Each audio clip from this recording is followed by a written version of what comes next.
Ganga and Jamuna living person with legal rights. जैसे कि बच्चों आपको पता ही है कि हमारी नदियों की हालत जो है बहुत खराब हो चुकी है। इनका जो जल है वो दूषित हो चुका है। हाई कोर्ट के बार बार कहने पर भी इनकी ओर कोई ध्यान नहीं दिया गया। इनकी ओर कोई ध्यान नहीं दिया गया। इसी कारण उत्तराखंड के हाई कोर्ट ने इनका मानवीकरण किया है और कहा है कि इन नदियों को अगर कोई दूषित करता है, अगर कोई गंदा करता है, तो माना जाएगा कि वह किसी मनुष्य को, किसी इंसान को चोट पहुंचा रहा है। Ganga and Jamuna are living persons with legal rights. इनके पास भी हर एक वो अधिकार है जो एक मनुष्य के पास होता है। Hello students, I am Devendra Chand, teacher from MS Haridwar, और मैं आज आपको 7वीं कक्षा की दूसरी कहानी पढ़ाने जा रहा हूं जिसका नाम है हिमालय की बेटियां। कहानी में लेखक ने मानवीकरण किया है। हिमालय को बाप और उससे निकलने वाली नदियों को बेटियां कहा है। और इसके लेखक नागार्जुन है। वह एक मशहूर कवि और लेखक थे। आओ बच्चों, कहानी शुरू करते हैं।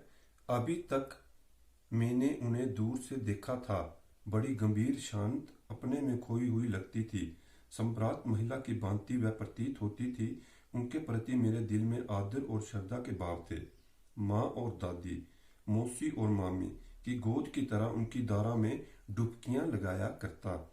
परंतु इस बार जब हिमालय के कंधे पर चढ़ा तो वह कुछ और रूप में सामने थी। मैं हैरान था कि यदि दुबली पतली गंगा, यही जमुना, यही सतलुज समतल मैदानों में उतरकर विशाल कैसे हो जाती है।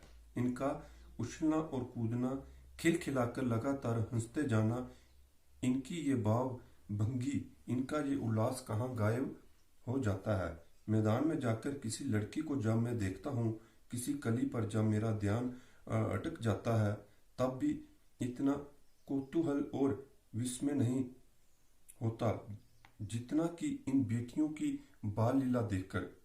कहाँ ये भागी जा रही हैं? वह कौन लक्ष्य है जिसने इन्हें बेचैन कर रखा है? अपने महान पिता का विराट प्रेम पाकर भी अगर इनका हृदय अतृप्त ही है, तो वह कौन होगा जो इनकी प्यास मिटा सकेगा? बर्फ जली नंगी पहाड़ियां, छोटे छोटे पौधों से भरी घाटियां, बदूर आदित्यकाएं, सर सबज उपत्यकाएं, ऐसा है इनकी लीला निकेतन। खेलते खेलते जब ये जरा दूर निकल जाती हैं, तो देवदार, चीड़, सरों, चिनार, सफेदा, केल के जंगलों में पहुंचकर शायद इन्हें बीती बातें याद करने का मौका मिल जाता होगा।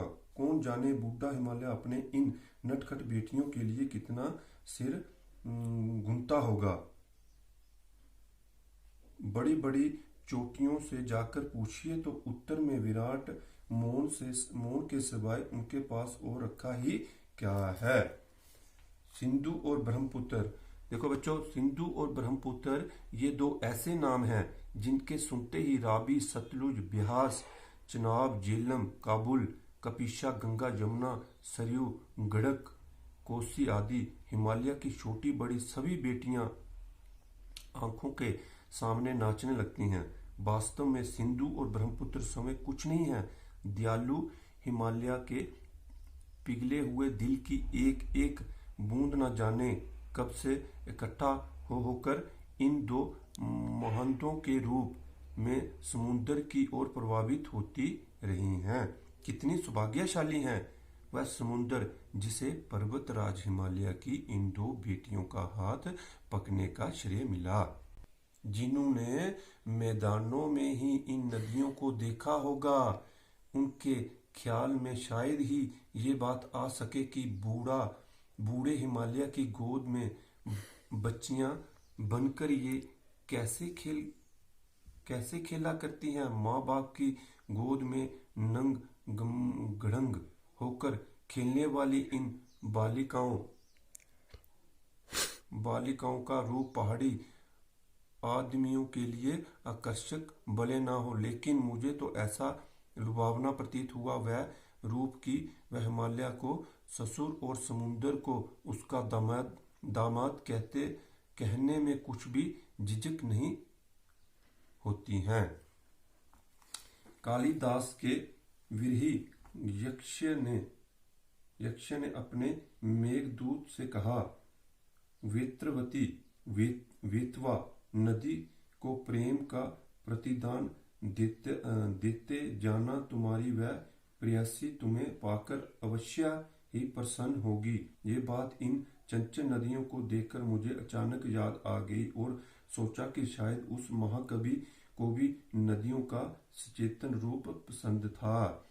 दरअसल जो भी कोई नदियों की पहाड़ी घाटियों और समतल आंगनों के मैदान में जुदा जुदा शक्लों में देखेगा, वह इसी नतीजे पर पहुंचेगा। काका कालेलकर ने नदियों को लोक माता कहा है, किंतु माता बनने से पहले यदि हम इन्हें बेटियों के रूप में देख लें तो क्या हर्ज है। और थोड़ा आगे चलिए, इन्हीं से अगर हम प्रेयसी की भावना करें तो कैसा रहेगा। ममता का एक और भी धागा है। क्या बच्चों? ममता का एक और भी धागा है जिसे हम इन्हें साथ जोड़ सकते हैं। बहन का स्थान कितने कवियों ने इन नदियों को दिया है, इन नदियों को दिया है। एक दिन मेरी भी ऐसी भावना हुई थी। तो तिब्बत की बात है, मन उच्चित गया था, तबीयत ढीली थी, सतलुज के किनारे जाकर बैठ गया। दोपहर का समय था, पैर लटका दिए पानी में। थोड़ी ही देर में उस प्रगतिशील जल के असर प्रगतिशील जल ने असर डाला, तन और मन ताजा हो गया। तो लगा मैं गुनगुनाने, जय हो सतलुज बहन तुम्हारी, लीला अचरज बहन तुम्हारी, हुआ मुदित मन हटा खुमारी, जाऊं मैं तुम पर बलिहारी, तुम बेटी ये बाप हिमालय, तुम बेटी ये बाप हिमालय, चिंतित पर चुपचाप हिमालय, प्रकृति नटी के चित्रित पट पर अनुपम अद्भुत शाप हिमालय, जय हो सतलुज बहन हमारी। इस पाठ में लेखक ने हिमालय और नदियों का मानवीकरण किया है। हिमालय को बाप और उससे निकलने वाली नदियों को बेटियां कहा है। लेखक के अनुसार मैदानी इलाकों में शांत दिखने वाली नदियां हिमालय की गोद में कितनी बार लीलाएं करती हैं। ना जाने कौन सा लक्ष्य है जिसे पाने के लिए बेचैन है।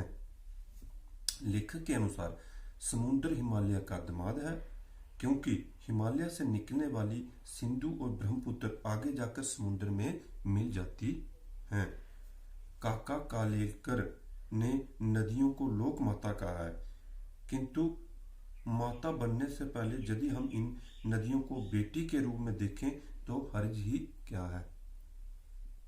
आगे लेखक नदियों का महत्व बताते हुए कहते हैं कि सतलुज की ताजा जल में बैठते ही मेरी सारी खुमारी चली गई। अंत में लेखक ने सतलुज नदी को अपनी बहन कहते हुए नमन किया है। Thank you. और अगले भाग में हम इसके प्रश्न उत्तर करेंगे।